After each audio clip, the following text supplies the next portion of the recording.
A black waitress donated blood to save a little girl, not knowing her kindness would bind her to a Korean mafia boss forever. The emergency room doors burst open at 3:47 a.m., and Imani Brooks looked up from restocking gauze to see chaos incarnate. Paramedics wheeled in a small body, a child, maybe 6 years old, covered in blood. Behind them ran a man who made the fluorescent light seem dim by comparison. Korean, early 30s, with a neck tattoo that crawled up to his jaw like dark flames. His expensive suit was soaked in blood, his face a mask of barely controlled terror. "Save her," he said, voice cutting through the ER noise like a blade. Not a request, a command. "Whatever it costs, save my daughter." Imani had been a phlebotomist at Mercy General for 4 years. She'd seen desperate parents before, heard their pleas and prayers, but something about this man's intensity, the way his hands shook as nurses pulled him back, the raw anguish in his eyes made her chest tight. She watched them rush the little girl into Trauma Bay 2, saw the doctor's grave expression, heard the words that made time stop. "She's AB negative, massive internal bleeding. We need blood, now." "We don't have AB negative in stock," the blood bank tech said, panic creeping into her voice. "Citywide shortage. Nearest hospital with supply is 40 minutes away." The man, the father, looked like he might kill someone. His jaw clenched so hard Imani could see the muscle jumping. "Then find it, buy it. I don't care what it takes. I'm AB negative," Imani heard herself say. Every head in the ER turned to her. "I can donate, right now." The doctor, Dr. Patel, a woman who never showed emotion, looked at Imani with something like hope. "You're sure? Direct transfusion is risky. We haven't screened you recently." "I donated 3 weeks ago. Clean bill of health. And that little girl doesn't have 40 minutes. Imani was already rolling up her sleeve, moving toward the trauma bay. "Let's go." The father grabbed her arm as she passed, his grip iron strong but not painful. Up close, she could see the tattoo was a dragon, intricate and beautiful, smoke curling from its nostrils. His eyes were black as midnight and swimming with tears he refused to shed. "You'd do this? For a stranger?" "She's not a stranger," Imani said quietly. "She's a child who needs help. Now let me go save your daughter." Something shifted in his expression. Surprise, gratitude, something deeper she couldn't name. He released her arm and Imani followed Dr. Patel into the trauma bay, where a little girl with her father's eyes fought for every breath. They hooked Imani up to the machine, her blood flowing through clear tubes directly into the small body on the table. The child was beautiful despite the trauma. Delicate features, black hair matted with blood, a Pororo penguin backpack somehow still strapped to her tiny shoulders. Imani watched the monitors, saw the numbers slowly stabilize, felt the weakness creeping into her own limbs as her blood became someone else's lifeline. "What's her name?" Imani asked the nurse, adjusting her IV. "Gia, Beck Gia, 6 years old. Car accident. Drunk driver ran a red light." The nurse's expression was grim. "She coded twice in the ambulance. Your blood is the only thing keeping her alive right now." Through the glass partition, Imani could see the father. He stood absolutely still, hands pressed against the window, watching his daughter with the focus of a man trying to will life back into her body through sheer force of will. Other men had joined him, Koreans in dark suits, all wearing the same expression of controlled violence.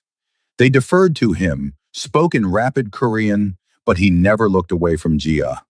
"Who is he?" Imani asked, though part of her already knew. You didn't command that kind of respect, that instant obedience without being someone dangerous. The nurse's face went carefully blank. "That's Baek Hyun-woo. He owns businesses in Koreatown.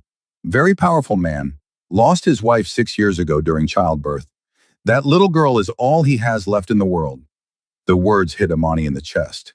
6 years. Jia's entire life, this man had been alone, raising a daughter while grieving a wife. And now he stood on the edge of losing the only piece of her he had left. The only family he had. Code for Mafia, Imani thought. Gang leader. The kind of man her father had warned her about before gang violence took him when she was 12. Wrong place, wrong time. Caught in crossfire that wasn't even meant for him. She'd built her entire life around safety, predictability, staying far away from anyone who lived in that world of guns and blood and early graves. And now her blood was flowing into the daughter of exactly that kind of man. The irony would have been funny if it wasn't so terrifying. How much longer? Dr. Patel asked, checking Imani's vitals. Another 10 minutes. You're doing great, Imani. Gia's stabilizing. You're saving her life. Weakness swept through Imani in waves, but she kept her eyes on the little girl. On Gia, who was 6 years old and like Pororo, and had a father who looked at her like she was his entire universe. A father who'd already lost the love of his life and was fighting with everything he had not to lose his daughter too. When they finally disconnected her, Imani tried to stand and nearly collapsed. The nurse caught her, guiding her to a recovery chair with orange juice and cookies. Rest. You gave a lot. Your body needs time to recover. But Imani couldn't rest. She watched through the glass as doctors worked on Gia, as monitors beeped steadily instead of frantically, as the little girl's chest rose and fell with growing strength.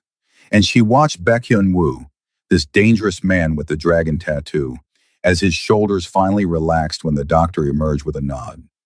Gia was going to live. The moment the doctor spoke, Hyun-woo's knees buckled. Just for a second, one brief moment where the iron control cracked, and he grabbed the wall for support. Then he was upright again, thanking the doctor in rapid Korean, but Imani had seen it. The moment where a father's terror transformed into relief so profound, it nearly destroyed him. Imani was finishing her juice when Baek Hyun-woo entered the recovery area. His men stayed outside. Bodyguards, she realized, not friends. He moved with the grace of a predator, every step controlled, purposeful. Up close, she could see he was younger than she'd thought. 32, maybe 33, with a face that would have been beautiful if it wasn't so carved by grief and responsibility. The neck tattoo was even more intricate than she'd realized. A dragon protecting a lotus flower. Smoke-forming Korean characters she couldn't read. You saved my daughter's life. His voice was rough, wrecked from emotion and hours of held-back tears. I don't have words for what that means. You don't need words, Imani said. Just take care of her. Love her. That's enough. It's not enough. Not nearly enough. He pulled out a business card. Black, expensive card stock with gold lettering. My name is Baek Hyun-woo. Whatever you need, whatever you want, it's yours. Money, protection, opportunities, name it, and it's done. Imani looked at the card but didn't take it. I don't want anything. I did what anyone would do. No. His eyes met hers, intense and unwavering. Most people would have looked away, would have let someone else handle it. You rolled up your sleeve without hesitation for a child you'd never met. You gave your blood, literally gave pieces of yourself to save my daughter. That's not something I can ignore or forget. Then don't ignore it, remember it. And maybe next time you see someone who needs help, you'll be the one rolling up your sleeve. Imani stood carefully, still weak but steady. I need to get back to work. You should go home, rest. I'll arrange. I'm fine. And I don't need anything arranged. She met his eyes with more courage than she felt. Your daughter is alive. That's all the payment I need. Something in his expression shifted. Respect maybe, or curiosity, or the beginning of something neither of them was ready to name. At least tell me your name, so I know who to thank when I pray to my wife's memory, so I can tell Gia who saved her. The mention of his wife, dead for 6 years, dead giving life to the child Imani had just helped save, made her throat tight. Imani Brooks. Imani Brooks, he repeated, like he was memorizing it, like it was something sacred he needed to preserve perfectly. I owe you a life debt. In my culture, in my family, that's not something taken lightly. It's eternal. Then in my culture, I'm telling you we're even. Take care of yourself, Baek Hyun-woo. Take care of your daughter, and stay away from drunk drivers. She walked away, feeling his eyes on her back, and tried to ignore how her heart was racing. From blood loss, she told herself. Only from blood loss. Not from the intensity of his gaze, or the way he'd said her name like it was the answer to a prayer. Not from the way this dangerous man with the dragon tattoo had looked at her like she was something miraculous. Amani thought that would be the end of it. One dramatic night, one saved life, then back to normal routine. But the universe had other plans. The flowers arrived at her apartment the next morning, white chrysanthemums and purple orchids, expensive and elegant, with a card that read, "For the angel who gave my daughter life. Your kindness will never be forgotten. With eternal gratitude, Baek Hyun-woo." She tried to refuse them, but the delivery man was already gone. The flowers sat on her tiny kitchen table, beautiful and out of place in her cramped studio apartment in mid-city. The next day brought a gift basket, Korean snacks and teas, expensive gourmet items Amani had never heard of, and a children's book. The card, "Gia woke up this morning. She's asking about the nice lady who helped her. She wants to thank you herself. The book is her favorite. She wanted you to have it. BHW." Amani opened the book, a Korean story about a girl and a tiger, with English translation on facing pages. Inside the cover, in careful child's handwriting, "Thank you for saving me. Love, Gia." Below it, a drawing of two stick figures holding hands. One small, one larger, both smiling. Something cracked in Imani's chest. This wasn't about the father anymore. This was about a 6-year-old who'd almost died, who was scared and grateful and wanted to say thank you. How could she refuse that? On day 3, instead of gifts, there was a handwritten letter. Expensive stationery, masculine handwriting that was surprisingly elegant. "Ms. Brooks, I know I have no right to ask anything more of you.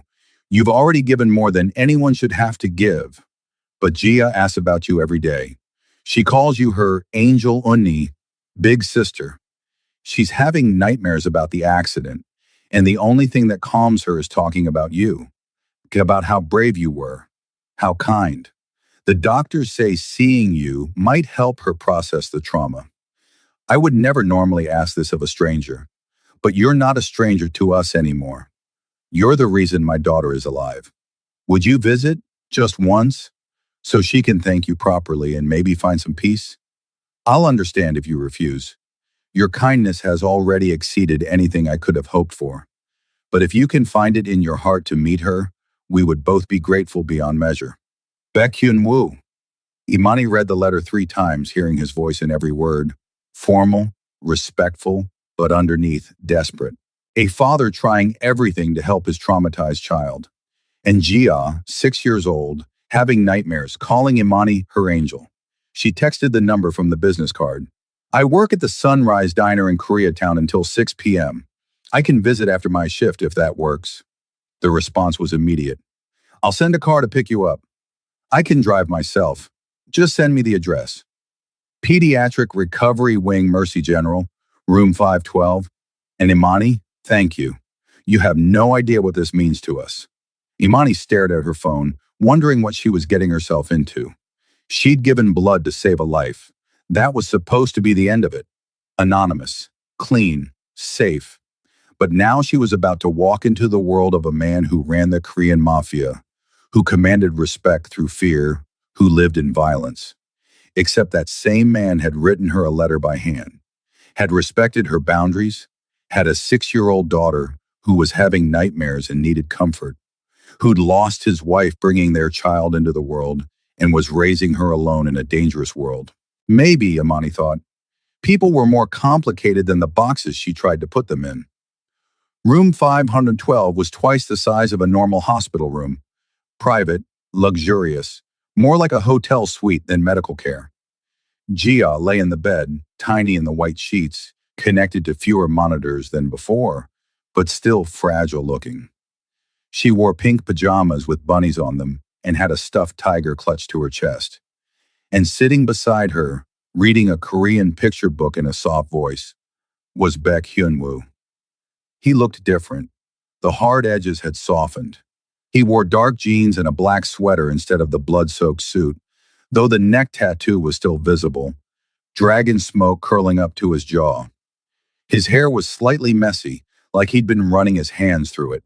He looked young and exhausted and utterly devoted to the small person in the bed. Appa, is that her? Gia's voice was tiny but excited, her eyes going wide. Is that my angel, Uni? Hyunwoo looked up, and the smile that transformed his face nearly stopped Imani's heart. It erased years of hardness, revealed the young father underneath the dangerous exterior. Yes, sweet girl, that's Imani, the kind lady who helped save you. You came! Gia tried to sit up, wincing, and Hyunwoo immediately steadied her with gentle hands. Appa said you might be too busy, but you came. Imani moved closer, her chest tight at the sight of this small, brave girl. Of course I came. I wanted to see how you were doing, and to meet you properly. I'm Gia. I'm 6 years old, and I go to elementary school, and I like drawing and pororo and tteokbokki. The words tumbled out in a rush, her accent adorable. And you're Imani, and you saved my life. And Appa says you're very brave, and gave me your blood, which is super cool because now we're like blood sisters, right? Imani couldn't help but smile, warmth flooding through her. I guess we kind of are. Can I hug you? Is that okay? Gia looked between Imani and her father, seeking permission. Hyunwoo's expression was carefully neutral, giving Imani space to refuse. But how could she refuse this sweet child who'd almost died? Of course you can hug me. Gia's arms wrapped around Imani's neck with surprising strength for someone so recently in critical condition. She smelled like hospital soap and something sweet, maybe the juice box on her bedside table. Thank you for saving me, she whispered. Appa cried a lot. I've never seen him cry before. He said I almost went to heaven with Yama, but you stopped it. You kept me here. Imani's eyes burned with tears. She glanced at Hyunwoo and saw his jaw clenched, emotions warring across his face. Your Appa loves you very much, she managed. He was very brave too. He's the bravest. Gia pulled back, her small hands on Imani's cheeks. But you're the bravest because you didn't even know me, and you still helped. That's what angels do. I'm not an angel, sweetie. I'm just a person who was in the right place at the right time. That's what angels are, Hyunwoo said quietly, his eyes meeting Imani's. People in the right place at the right time who choose to help. You're her angel whether you accept the title or not. Something passed between them in that look. Recognition, connection, the beginning of understanding. Imani looked away first, focusing on Gia. Your Appa tells me you're having trouble sleeping. Want to tell me about it? Gia's brightness dimmed. She clutched her tiger tighter. I keep dreaming about the car, the lights, the glass breaking, and I'm scared that next time my angel won't be there. Oh, sweetie. Imani sat on the edge of the bed and Gia immediately curled into her side. Being scared is okay. You went through something really frightening. But you know what? You're so much stronger than you think. You survived. You're here. You're healing. But what if something bad happens again? Then we deal with it. Your Appa will protect you. I can see how much he loves you. And you have doctors and nurses and people who care about you. Bad things happen sometimes, but good things happen too. Like us meeting. Like you being here. Getting stronger every day. Gia was quiet for a moment, processing. Then, will you visit me again? While I'm here? Appa says I have to stay for 2 more weeks. Imani hesitated. This was dangerous territory. Getting attached to this child, to this family. But Gia's hopeful eyes and Hyunwoo's carefully neutral expression that didn't quite hide his own hope made the decision for her. Yeah, I can visit. I work late most nights, but I'll come by when I can. Gia's squeal of delight was worth every risk. Did you hear that, Appa? She's coming back. We can show her my drawings and read stories and let Imani breathe, Hyunwoo said with gentle amusement, but his eyes on Imani were warm with gratitude. She's very kind to visit at all. We shouldn't overwhelm her. I don't mind, Imani found herself saying. Actually, Gia, I have tomorrow off. What if I came during the day? We could spend more time together. The smile on Jia's face was blinding, and the look Hyunwoo gave Imani, like she'd just given him the world, made her pulse race in a way that had nothing to do with blood loss. Imani started visiting every other day. She'd tell herself it was for Jia, for the little girl's recovery, and that was mostly true. Jia blossomed with each visit. Her nightmares lessened, her smile came easier, her energy returned. They drew pictures together, read stories, played simple games. Jia taught Imani Korean words, giggling at her pronunciation. Imani taught Jia about her work at the diner, about her own childhood in Inglewood. But it wasn't just Jia that kept pulling Imani back. It was Hyunwoo. He was always there, sometimes in a suit if he'd come from business, sometimes in casual clothes if he'd been there all day. He never intruded on Imani and Jia's time, but was always present, watching his daughter laugh with quiet joy. And slowly, carefully, he and Imani began to talk. She was everything I'd ever wanted, Hyunwoo said one evening after Jia had fallen asleep. They stood by the window, watching the city lights, keeping their voices low. He was talking about his wife, Haiwan. We grew up together, fell in love young. Everyone said we were too young, too reckless, but we knew. What was she like? Imani asked softly. Fierce, brilliant. She wanted to be a lawyer, fight for justice. She hated what my family did, the violence, the crime. But she loved me anyway, said she'd reform me. His smile was bittersweet. She was 8 months pregnant when complications started. The doctors said it was her or the baby. There wasn't time for both. Imani's throat tightened. She chose Jia.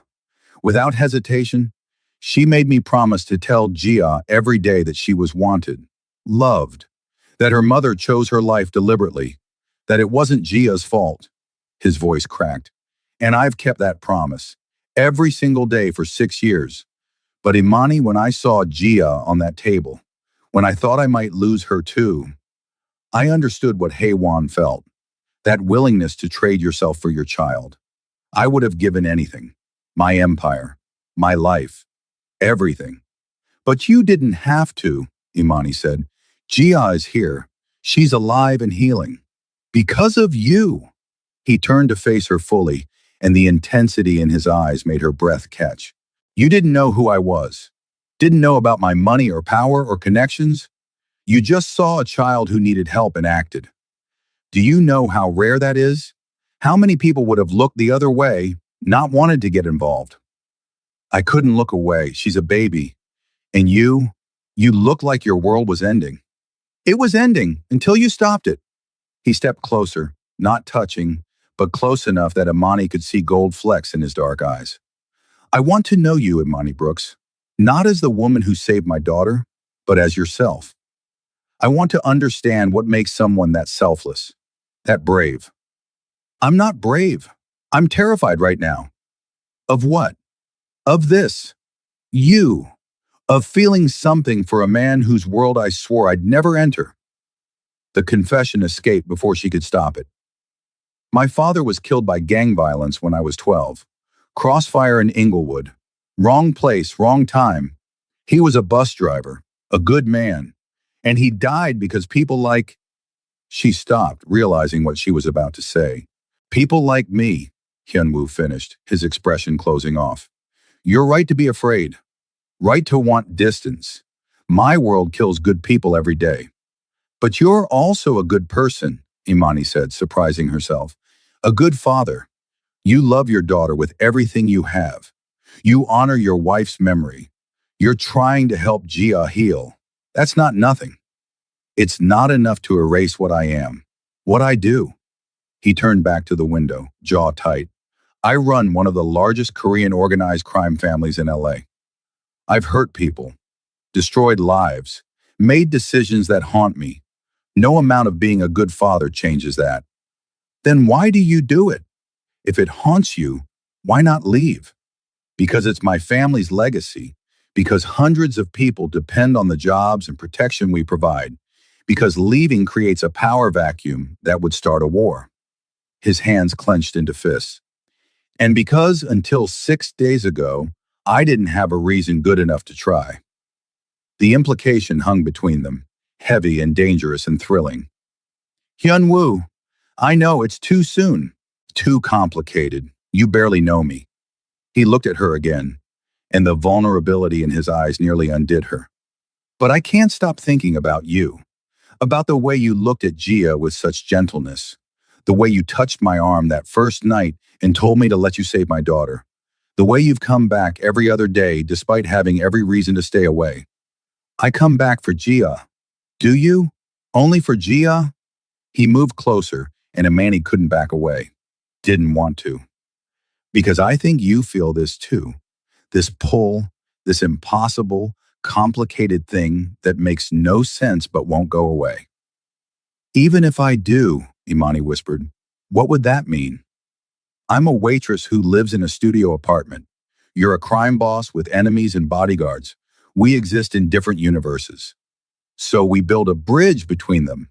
His hand came up, hovering near her face, not touching but so close she could feel the heat. Imani, I've spent 6 years existing for Gia. Just existing, just surviving, just keeping my promises to a dead woman. And then you walked into my life and suddenly I remember what it feels like to want something for myself, to want someone. This is insane.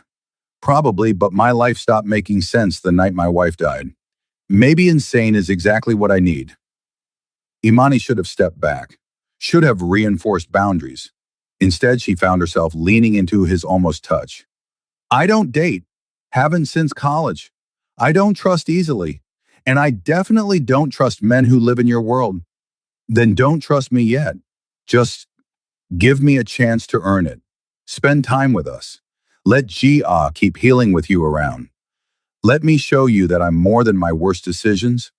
His thumb finally made contact, brushing her cheek so gently it felt like a prayer. Let me try to be someone worthy of the woman who saved everything I love. If I say yes, Imani's voice trembled. If I agree to try, I need honesty, complete honesty. No hiding what you do or pretending your world isn't dangerous. I need to know what I'm walking into. I can do that. Full transparency. His hand dropped, though the loss of contact felt physical. But Imani, some of what you'll learn will make you want to run. I won't judge you if you do. And Gia, if this doesn't work, if I can't handle your world, she's already attached. How do we protect her from that? Pain crossed his features. We tell her the truth, that sometimes people come into our lives for a season, and we're grateful for the time we had. Gia has already lost her mother. She understands grief. I won't lie to her about you, whatever happens. The answer was so honest, so clear-eyed about potential hurt, that it made Imani's decision for her. Okay, let's try. Slowly, carefully, but let's try. The smile that broke across Hyun-woo's face was like sunrise, bright and warm and full of hope. Thank you for another chance at life, for Gia and for me. The next 3 weeks blurred into a new routine. Imani visited Gia 4 or 5 times a week, timing her shifts at the diner around hospital visiting hours. She'd bring coloring books or simple crafts, would read stories and play games and listen to Gia's excited chatter about going home soon. And she'd talk with Hyun-woo. Long conversations after Gia fell asleep, where he kept his promise of transparency. He told her about his father's empire, built on protection rackets and gambling and smuggling. About inheriting it at 25 when his father was killed by a rival gang. About the violence he'd committed to secure his position, to keep his people safe, to survive in a world where weakness meant death. I'm not proud of it, he said one night, staring at his hands like he could still see blood on them. But I'm not ashamed either. Every decision I made kept my family alive, kept Gia safe. In my world, morality is a luxury that gets you killed. Do you want out? Imani asked.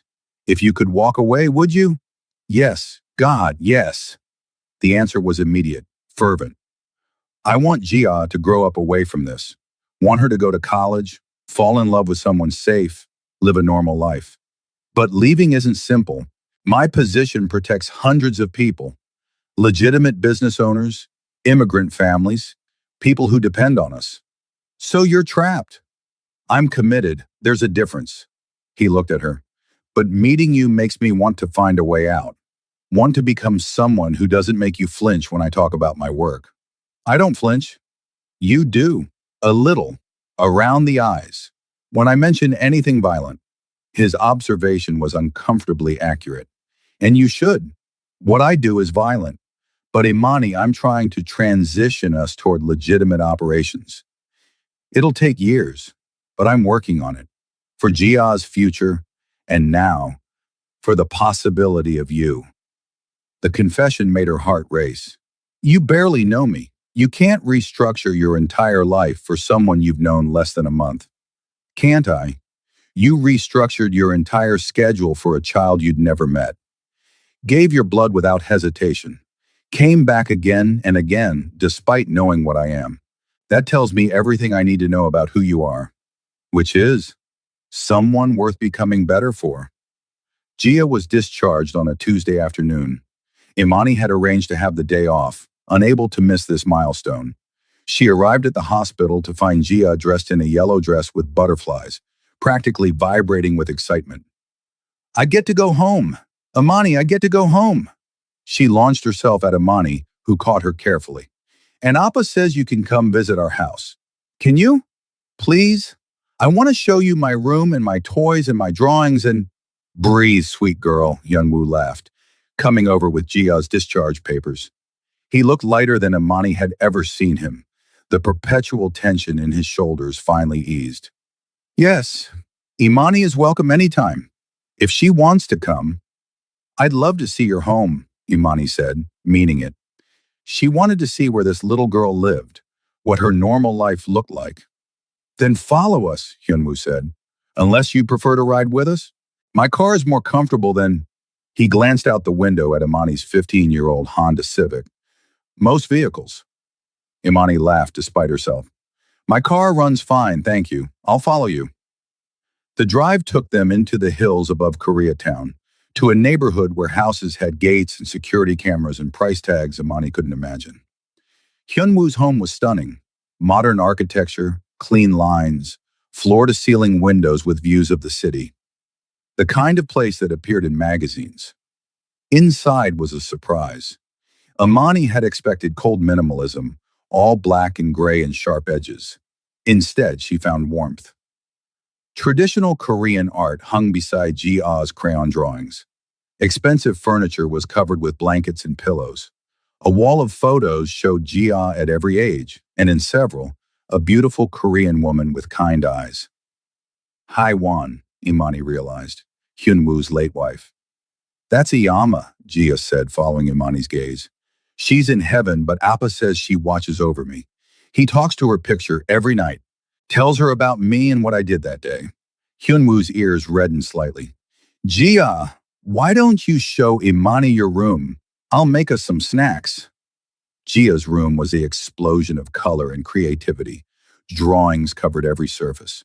Toys organized by type. Books in both Korean and English. A reading nook with pillows and fairy lights. And more photos. Jia with her father. Jia with what looked like extended family. Jia at school and parks and beaches. Appa says I can redecorate however I want when I'm older, Jia explained. But I like it how it is. Iyama picked the colors before I was born. Yellow because it's happy. Appa kept everything exactly how she wanted. The love in every detail. The care taken to honor a dead woman's wishes, to surround their daughter with joy, made Imani's eyes burn. This man, this dangerous crime boss, had created a sanctuary for his child, had preserved his wife's memory while giving Jia permission to eventually make it her own. They spent the afternoon in domestic simplicity. Hyunwoo made Korean snacks, tuk and fruit, tea for the adults, and juice for Jia. They sat in the living room, Jia between them on the couch, showing Imani her favorite books. At some point, Jia fell asleep, exhausted from her first day home, her head in Imani's lap. She never does that, Hyunwoo said softly, looking at his daughter with wonder. falls asleep with anyone except me. She's always been cautious with people. Maybe she feels safe, Imani whispered, running gentle fingers through Gia's hair. She's not the only one. Hyunwoo's eyes met hers across Gia's sleeping form. I feel safer with you around than I have in years. Like maybe the world isn't all danger and darkness. Like maybe there's still room for something good. Hyunwoo, I'm falling in love with you, he interrupted, the words quiet but certain. I know it's too soon. I know it's complicated, but I can't not say it anymore. You walk into a room and everything gets lighter. Gia smiles more. I breathe easier. You make me want to be the man Haewon hoped I'd become. Imani's heart hammered against her ribs. I don't know what I feel yet. It's all so fast, so intense. I know, and I'm not asking you to say it back. I'm just asking you not to run, to keep giving us, me, a chance, to let this grow at whatever pace feels right to you. And if it doesn't grow into love, if I can't get past your world, then I'll be grateful for the time we had, for you helping Gia heal, for you showing me it was possible to feel something again. His smile was bittersweet. But Imani, I think you feel something too. I see it in how you look at Gia, how you lean toward me when we talk, how you haven't run screaming despite knowing exactly what I am. Maybe I'm just as crazy as you are. Then we'll be crazy together. He reached across Gia's sleeping body, his hand finding Imani's. Stay for dinner. Let me cook for you. Let us pretend for one evening that we're just normal people falling for each other. Imani should have said no, should have maintained boundaries. Instead, she squeezed his hand and said, Okay, let's pretend. Dinner was a revelation. Hyunwoo moved through his kitchen with practiced ease, preparing bulgogi and banchan while explaining each dish. Ji-ah set the table with careful concentration, telling Imani about her school and friends and upcoming dance recital. Appa learned to braid hair from YouTube videos, Gia announced proudly. He's really bad at it, but he tries so hard. Sometimes I have to fix it before school. Hyunwoo's embarrassed laugh was adorable. Haewon would have been much better at that stuff. I do my best. You do great, Imani said. Gia is happy and loved and confident. That's what matters. They ate family style, passing dishes and laughing at Gia's stories. It felt achingly normal. A father and daughter, and the woman slowly becoming part of their world. For just a moment, Imani let herself imagine this as her life. Coming home to this house, to these people, to laughter and warmth instead of her empty studio. After dinner, Hyunwoo insisted on walking Imani to her car. Gia gave her a long hug at the door. You'll come back soon, right? Tomorrow? I have work tomorrow, but I'll come the day after. We can draw together. Promise? Outside, under the glow of landscape lighting, Hyunwoo walked close enough that their hands brushed. Thank you for today, for being here for her, for us. I wanted to be here. The admission felt huge. Hyunwoo, I'm still figuring this out. What I feel, what I want, but I care about Gia. And she hesitated. And you? He stopped walking, turning to face her.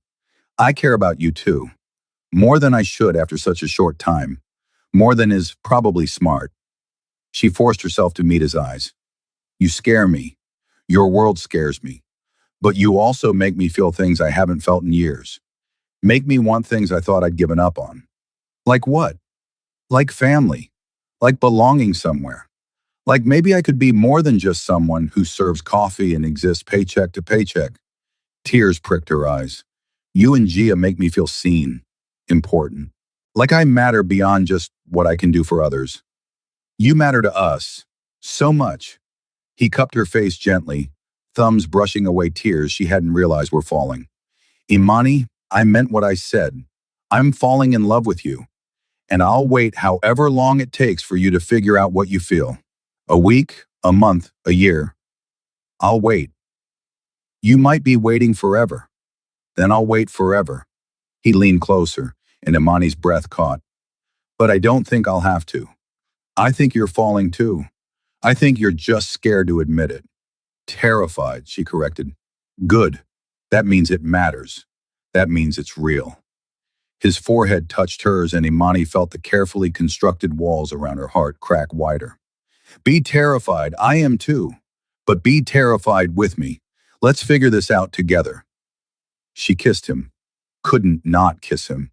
Her hands fisted in his shirt and she pulled him down, pressing her lips to his with all the confused want and terror and hope churning inside her. He responded immediately, one hand tangling in her hair, the other spanning her waist, pulling her closer. The kiss was gentle despite the intensity, a question and an answer, a promise and a plea. When they finally broke apart, both breathing hard, Imani whispered, I'm not saying I love you. Not yet. I know. But I'm not running either. I'm staying. I'm trying. I'm giving us, a real chance. The smile that broke across Hyunwoo's face could have powered the city. That's all I need. That's everything. The next 2 months were the happiest of Imani's life.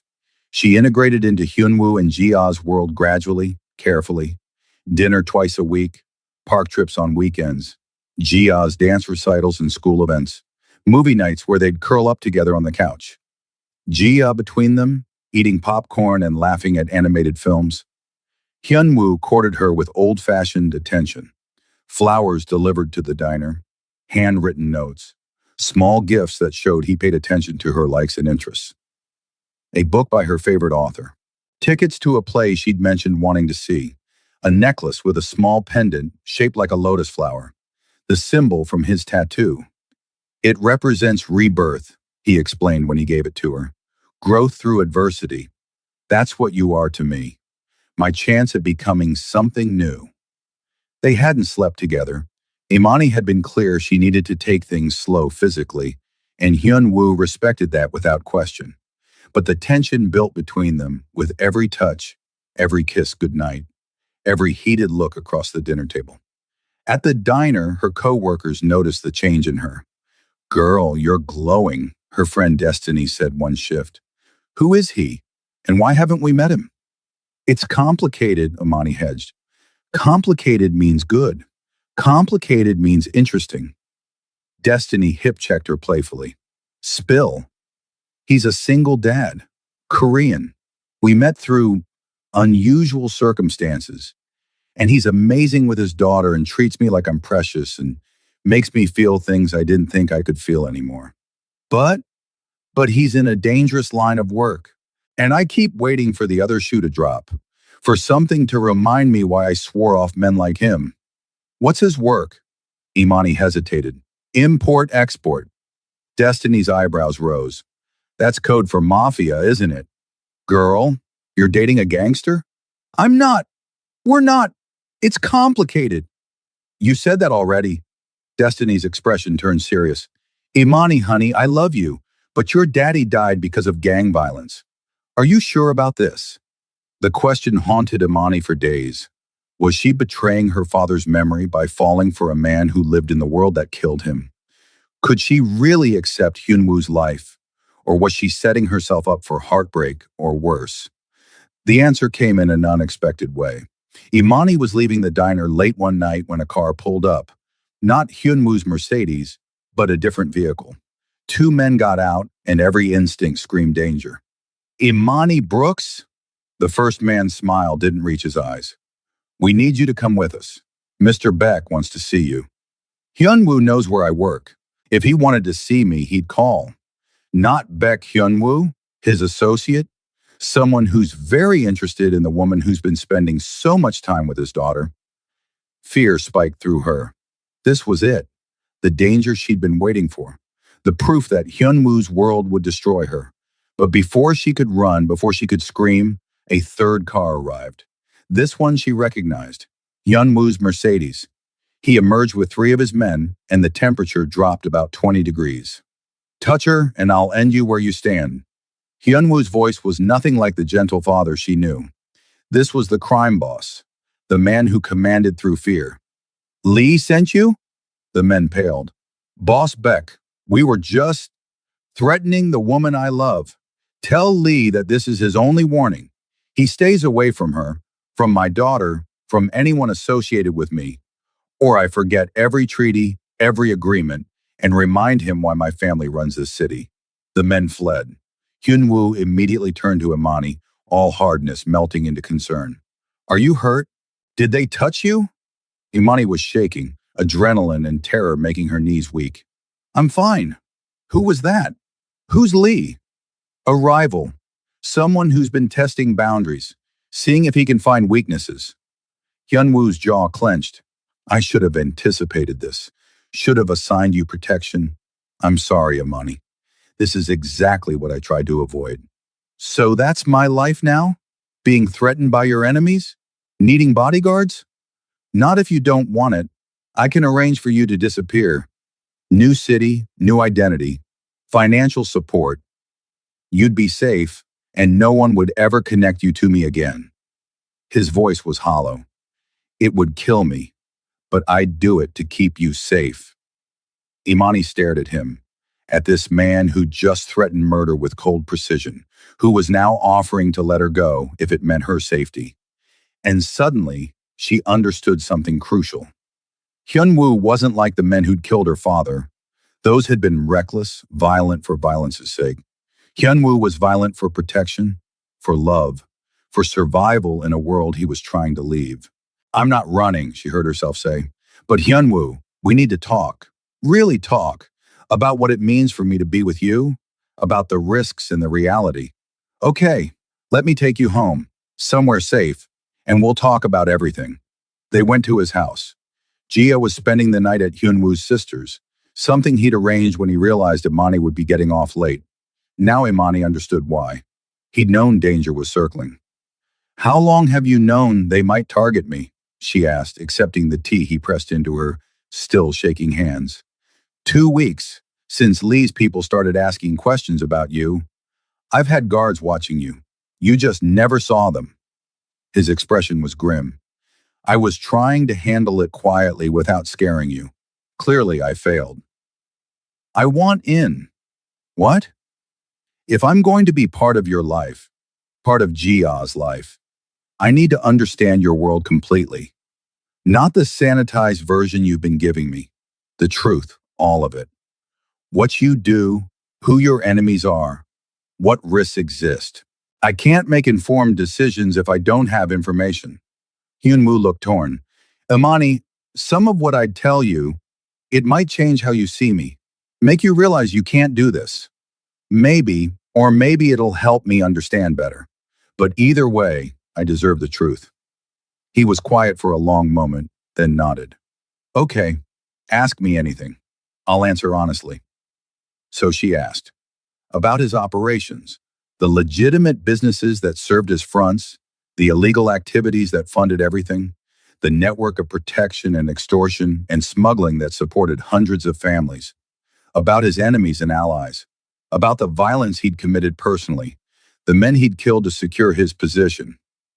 I've killed 4 people, he said, voice flat, all in self-defense or defense of my family, but I still killed them. I've ordered deaths, more than I want to count. I've hurt people who threatened my operations, and I've made decisions that destroyed lives to protect my own interests. Do you regret it? Some of it, the innocent casualties, the collateral damage, but protecting my family, keeping Jia safe? No. I'd do worse to protect her, to protect you. Imani processed this, the brutal honesty of it. And getting out? You said you wanted to go legitimate. I'm working on it. Transitioning operations to legal businesses. Negotiating with authorities for immunity in exchange for information on rival organizations. It'll take years, but I'm committed to it. For Jia's future, and now for any future with you. What if I asked you to walk away? Right now? Leave it all behind? I'd start a war I couldn't control, a power vacuum that would get dozens of people killed, destabilize the entire Korean community's economy. He met her eyes. And Jia and I would spend the rest of our lives looking over our shoulders, waiting for someone to find us. That's not safety. That's just running scared. So we stay and deal with it. Or you leave and live normally, away from all of this. Imani thought about her empty studio apartment, her routine life at the diner, the safety she'd built after her father's death. a safety built on isolation and fear. Then she thought about Jia's laughter, about feeling seen and valued and loved, about Hyunwoo reading bedtime stories and learning to braid hair and looking at her like she was everything. I don't want safe anymore, she said slowly. I want real. I want you and Jia and this complicated, messy, terrifying thing we're building. But Hyunwoo, I need you to promise me something. Anything. Promise that you'll keep working toward legitimate, that you won't give up on getting out, that you'll do everything you can to give Jia, to give us a future that doesn't end in violence. I promise, on Haiwon's memory, on Jia's life, I promise I'll get us out, however long it takes. Okay, Imani set down her tea and moved closer to him. Then I'm all in, fully, completely. No more holding back. You're sure? Imani, after tonight, you know exactly what you're signing up for. I won't blame you if... She kissed him, hard and desperate and certain. I love you, she said against his lips. I'm terrified and this is probably insane, but I love you. I love Jia. I love the family we're becoming. And I'm not running. The sound Hyunwoo made was halfway between a laugh and a sob. He pulled her onto his lap, arms wrapping around her waist, face buried in her neck. Say it again, please. I need to hear it again. I love you, Baek Hyunwoo. I love your daughter. I love the man you are and the man you're trying to become. And I'm choosing this, choosing us, whatever comes. They made love that night with desperate intensity, a claiming and a promise. Two people deciding that what they had was worth any risk. And afterward, lying tangled together in Hyunwoo's bed, Imani felt something she hadn't felt since her father died. Hope for a future worth building. 6 months later, Imani stood in Hyunwoo's living room wearing a simple white dress, Jia beside her in a yellow flower girl dress, bouncing with excitement. They were getting married, a small ceremony, just close family and trusted friends. No elaborate affair, no public spectacle. Just vows exchanged in the home they'd built together. You look beautiful, Hyunwoo breathed when he saw her. He wore a traditional hanbok, black and elegant, the dragon tattoo barely visible at his collar. Like everything I never knew I needed. Appa's crying again, Jia stage whispered. He cries a lot now. Happy crying. Imani laughed, tears streaming down her own face. I know, baby. It's okay to cry when you're happy. The ceremony was brief but meaningful. They exchanged rings and vows, promises to protect each other, to build a legitimate future, to love Jia and any children who might come, to face whatever dangers arose together. And when the officiant pronounced them married, Jia cheered so loudly that everyone laughed. You're my Yama now, Jia declared, hugging Imani tight. For real, forever. Forever, Imani agreed, her heart so full it hurt. That night, after guests left and Jia was asleep, Imani and Hyunwoo stood on the balcony overlooking the city. I never thought I'd have this again, he said softly. A partner, someone who chose me knowing everything I am. I never thought I'd want this, Imani replied. After my father died, I built so many walls, but you and Jia, you didn't climb them or break them down. You just showed me there was a door I'd forgotten about, a way to let people in without losing myself. We're going to have a good life, Hyunwoo said. I'll make sure of it. Whatever it takes, I'll get us out of the darkness and into the light. For you, for Jia, for us. I know you will, and I'll be right there beside you, fighting for it too. He pulled her close and Imani rested her head on his chest, listening to the steady beat of his heart. Somewhere in the city, danger still lurked. Enemies still plotted. The criminal world still waited to pull them back. But here, in this moment, they had each other. Had Jia sleeping soundly in her room. Had a future worth building and fighting for. Thank you, Hyunwoo whispered, for donating blood that night. For saving my daughter. For saving me. Thank you for giving me a reason to be brave. For showing me that sometimes the scariest thing is also the right thing. They stood together as the city lights twinkled below. Two broken people who'd found wholeness in each other, building a family from blood and love and desperate hope. The waitress who'd given without expecting anything back. The crime boss trying to become someone worthy of that gift. And the little girl who'd brought them together, who called Imani Ioma now with such pure joy. It wasn't the life Imani had planned. It wasn't safe or simple or anything she'd thought she wanted, but it was real. It was theirs. And sometimes the most beautiful things grow from the most unexpected places, like love blooming in an emergency room at 3:47 a.m., when a stranger decided that saving a life was worth giving a piece of herself